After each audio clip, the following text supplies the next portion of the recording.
Ya ayyuhalladzina amanu kutiba alaikumus syiyam kama kutiba alal ladzina min qablikum la'allakum tattaqun. Baik.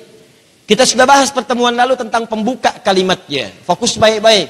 Saya ingin tahu di malam ini kita termasuk golongan yang mana? Allah sampaikan ya ayyuhalladzina amanu. 68 kali kalimat ini disebutkan dalam Al-Quran dengan rincian yang sudah saya jelaskan di pertemuan yang lalu. Kesimpulannya, tidak ada di antara para sahabat yang dipanggil dengan kalimat ya ayyuhalladzina amanu kecuali mereka bahagia menerima panggilan itu. Dengan alasan satu, setiap ada kalimat ya ayyuhalladzina amanu itu pasti setelahnya akan menampilkan informasi seputar amal soleh. Ingat baik-baik. Jadi kalau di dalam Al-Quran ada kalimat ya ayyuhalladzina amanu, ya ayyuhalladzina amanu, itu setelahnya pasti amal soleh. Kalau bentuknya perintah atau yang kedua larangan. Bentuknya bisa perintah, yang kedua larangan. Contoh perintah, ya ayyuhalladzina amanu kutiba alaikumus syiyam. Contoh larangan, ya ayyuhalladzina amanu la yaskhar qaumin qaum. Jadi rumusnya total selesai. Begitu selesai ya ayyuhalladzina amanu, pasti setelahnya amal saleh. Sedangkan rumus amal saleh dalam Al-Quran tidak bersanding dengan kalimat iman kecuali menjadi bekal surga yang kita rindukan. Karena kalimat surga pertama dalam Al-Quran ketika disebutkan di Quran surah kedua Al-Baqarah ayat 25, ini kalimat surga pertama, paling kanan sebelah atas di mushaf, itu syarat pertamanya cuma dua. Satu iman, yang kedua amal saleh. Wa basyiril ladzina amanu wa 'amilus shalihat anna lahum jannatin tajri min tahtihal anhar. Kata Allah, Muhammad sallallahu alaihi wasallam, berikan kabar gembira pada seluruh umatmu, berikan kabar gembira. Jadi cuma umat Nabi Muhammad sallallahu alaihi wasallam yang sebelum wafat sudah diberi kabar gembira oleh Allah Subhanahu wa taala bahwa mereka berpeluang masuk surga. Perhatikan kalimatnya. Kata Allah, ya Muhammad sallallahu alaihi wasallam, berikan kabar gembira pada umatmu yang beriman dan beramal saleh. Di syaratnya satu iman, kedua amal saleh. Bahwa kami telah siapkan surga untuk mereka dengan segala keindahannya. Ada sungai-sungai yang mengalir di bawahnya. Semua nikmat cepat didapat. Anda berkata pengen, Anda terfikir ingin, langsung seketika ada. Diberikan persis seperti apa yang Anda inginkan. Cuma bekalnya dua. Satu iman, yang kedua amal saleh. Iman tanpa amal soleh, pekan lalu kita bahas, sulit. Amal soleh tanpa iman, mustahil menjadi soleh. Karena syarat amalan menjadi soleh, mesti ada iman di dalamnya. Sekarang, Allah berikan kepada kita satu pengakuan. Pengakuan yang datang langsung dari Allah mengatakan, hei orang-orang beriman.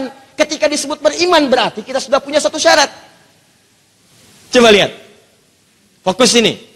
Kalau saya katakan kepada Anda, besok insya Allah hari Jumat di masjid ini sebelum Jumatan jam 11 insya Allah akan ada pembagian teman-teman sekalian, ada sembako plus santunan senilai Rp500.000. Contoh. Ini penting saya tegaskan kalimat ini supaya besok tiba-tiba banyak yang menginap malam ini. Karena keterangan Ustaz Adi Hidayat. Saya garis bawahi contoh. Baik. Nah, syaratnya dua. Syarat pertama, saya katakan, pertama, mesti muslim. Yang kedua, dia punya hafalan Quran minimal 1 juz. Pak, contoh. Baik, lihat baik-baik.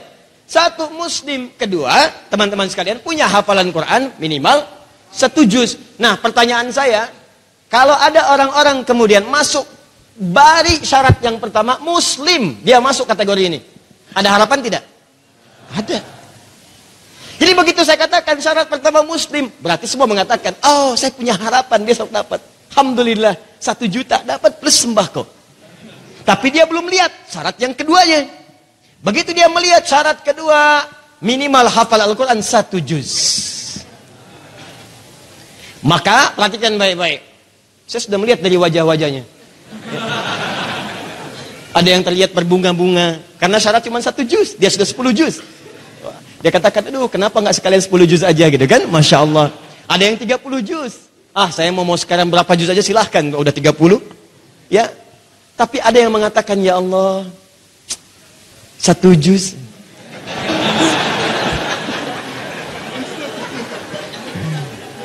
Saya kan baru 1 surat, tidak kan? Baik. Nah, orang-orang yang seperti ini, itu terbagi 2 golongan. Ada golongan yang tidak putus asa. Bismillah, kalau Allah berkehendak. Allah berjanji di Quran surah 75 ayat 16 sampai 18. Kalau saya ikuti ketakwaan Nabi Muhammad SAW, Allah akan mudahkan menanamkan Quran dalam jiwa saya. La tuharrik bihi lisanaka lita'jala bih. Inna 'alaina jam'ahu wa Qur'ana, fa idza qara'nahu fattabi' Qur'ana. Allah janjikan pada Nabi Muhammad, kamu jangan cepat-cepat melafazkan Quran di lisanmu karena pengen cepat mendapatkannya. Cukup kamu kemudian ikuti bacaannya, kami tanamkan Quran dalam jiwamu. Allah yang termudah menghafal Quran, bukan dia yang capek menghafalkannya. Ditanya oleh para ulama, apa maksud ayat ini? Pertama, kemudahan bagi Nabi. Kedua, kenapa Nabi mendapatkan kemudahan? Karena ketakwaannya kepada Allah Subhanahu wa taala. Maka rumusnya, tingkatkan takwa kepada Allah, maka Allah akan mengajarkan kepada Anda hal yang sulit menjadi mudah luar biasa. Itu ditemukan di Quran surah kedua di akhir ayat 282, paling kiri sebelah bawah.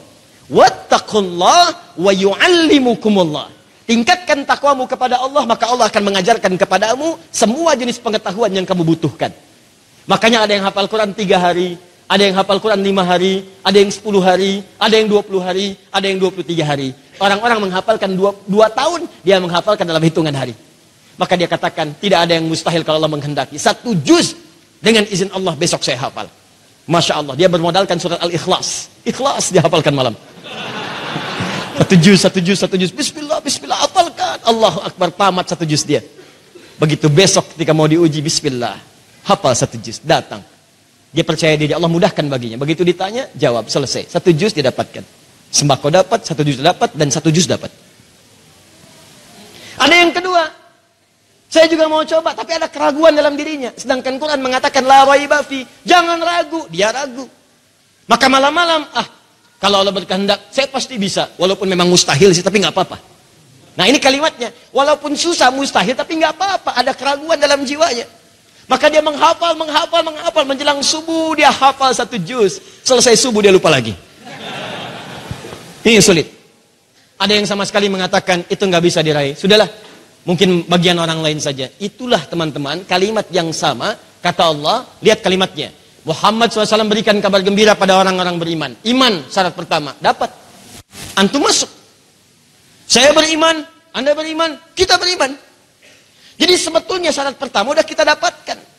Tinggal bagian kedua, wa amilus sholihat yang ini. Jadi kalau Anda mau masuk surga sebetulnya setengah dari syaratnya udah dimiliki, iman. Dapat.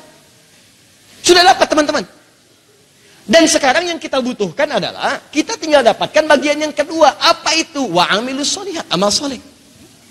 Makanya ketika Allah menyandingkan kalimat iman dengan amal soleh, begitu diturunkan kalimat iman, sahabat senang semua. Kenapa?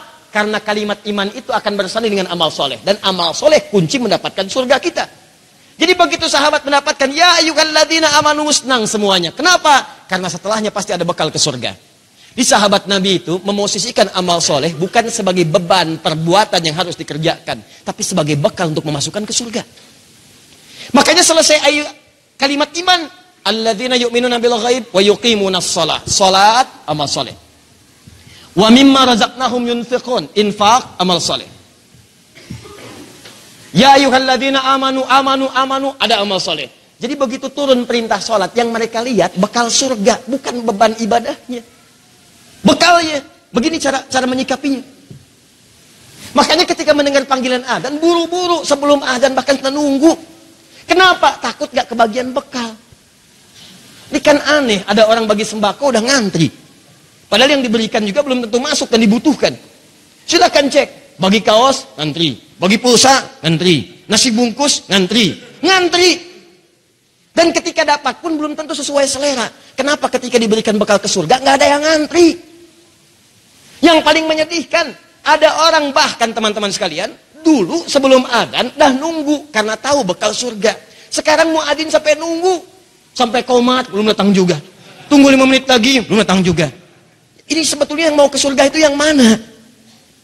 Jadi ketika Anda mendapatkan kalimat ya ayyuhalladzina amanu, kita mesti senang. Dan berita baiknya, saya sampaikan di pertemuan lalu, kalimat ya ayyuhalladzina amanu itu mengakui semua kadar keimanan seorang hamba.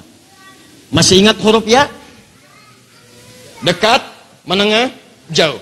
Yang merasa dekat dengan Allah imannya kuat, yang menengah imannya biasa, awas, yang jauh imannya lemah.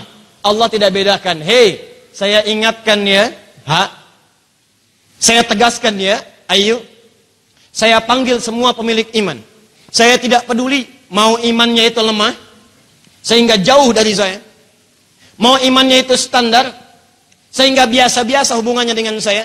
Dipanggil adzan datang, gak dipanggil gak siap-siap.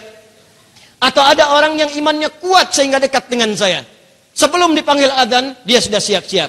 Saya tidak peduli, kata Allah, sepanjang kalian punya iman, saya berikan kesempatan untuk mengerjakan satu amalan. Jika kalian kerjakan, maka yang lemah akan menguat imannya. Yang biasa semakin dekat dengan Allah, yang dekat akan semakin lekat. Makanya ketika dipanggil ya ayyuhalladzina amanu, antum mesti senang karena saat itu keimanan kita masih diakui oleh Allah Subhanahu wa taala. Yang penting ada iman. Maka setelah itu sekarang pertanyaannya, bagaimana menguatkan iman itu? Turunlah kemudian perintahnya. Apa perintah yang turun di hari Senin tahun kedua hijrah itu di bulan Sya'ban? Kutiba alaikumussyam. Diwajibkan atas kalian menunaikan puasa. Jadi begitu mendengar kewajiban puasa dan itu sebagai bakal ke surga, demi Allah saya katakan, tidak ada satupun yang tidak bahagia pada saat itu. Semua senang. Karena mereka merasa surga sudah ada di depan mata. Jelas?